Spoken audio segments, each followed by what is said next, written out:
Сегодня депутаты Госсовета одобрили поправки в бюджет 2012. Доходы увеличились на 2,8 миллиарда рублей, расходы на 5,5 миллиардов. Кроме того, парламентарии утвердили новых уполномоченного по правам человека и постоянного представителя Коми при президенте России. Максим Катаев подробнее. Поправки в бюджет были социальными. Парламентарии направили более 5 миллиардов рублей на здравоохранение, повышение зарплат воспитателям детских садов и медиков образовательных учреждений. Дорожная отрасль получила 1 300 000 дополнительно. Деньги пойдут на ремонт магистралей Вагвазино-Яринск, Красный Затон-Нювчим и Сыктывкар-Ухта. Наиболее разрушенные участки дорог, вы сами знаете, что Ухтинка у нас должна в этом году быть приведена в состояние полностью нормативное, поэтому деньги в первую очередь направляются, конечно, туда. Получить статус малоимущего стало проще. Законодатели изменили порядок. Отныне в совокупном семейном доходе не будут учитывать материнские и региональные семейные капиталы и некоторые другие социальные выплаты. Не будет учитываться единовременная выплата, которая платится тем, кто берет на себя смелость и берет ребенка на воспитание в семью. Не будут учитываться также единовременные выплаты тем, кому присвоено почетное звание «почетный гражданин», а также присвоено звание «родительская слава». Сегодня депутаты Госсовета поддержали своих вологодских коллег. Они обратились к думцам с предложением отменить лицензии на тушение лесных пожаров. Их стали требовать с Нового года. В Коми такое разрешение пока получила только одна организация. А в 2011-м с огнем боролись более 30 предприятий.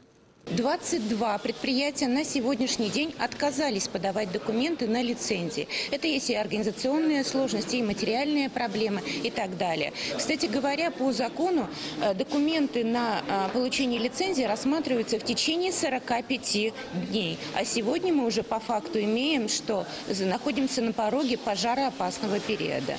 На сессии приняли ряд кадровых решений. Ольга Савастьянова сменила Людмилу Завьялову на посту уполномоченного по правам человека. Ее кандидатуру внес глава Коми. Савастьянову утвердили единогласно. Уже сегодня новый омбудсмен вступила в должность после присяги, которую произнесла на Коми и русском языках.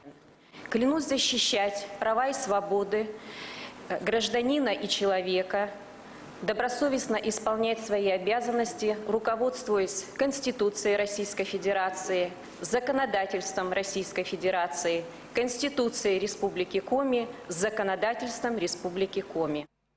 Ивана Стукалова назначили постоянным представителем Коми при президенте России вместо Владимира Еремченко. Новый постпред будет укреплять связи региона с федеральными структурами. Такое поручение ему дал Вячеслав Гайзер. Это продвижение наших проектов,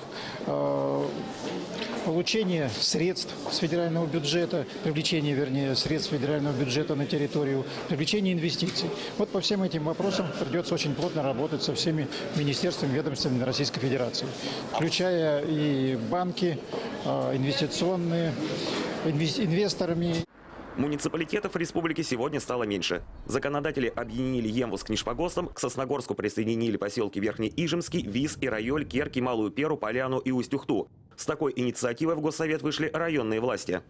На правительственном часе парламентарии заслушали председателя Республиканского комитета лесов Василия Осипова. Он докладывал о том, как идет реализация закона, который регулирует лесные отношения. Этот нормативный акт вступил в силу в 2011-м, и за это время из муниципалитетов поступила масса предложений, как сделать его лучше. Например, сейчас древесину на строительство домов выделяют только при наличии фундамента, а в сельской местности, как правило, жилые здания возводят без него.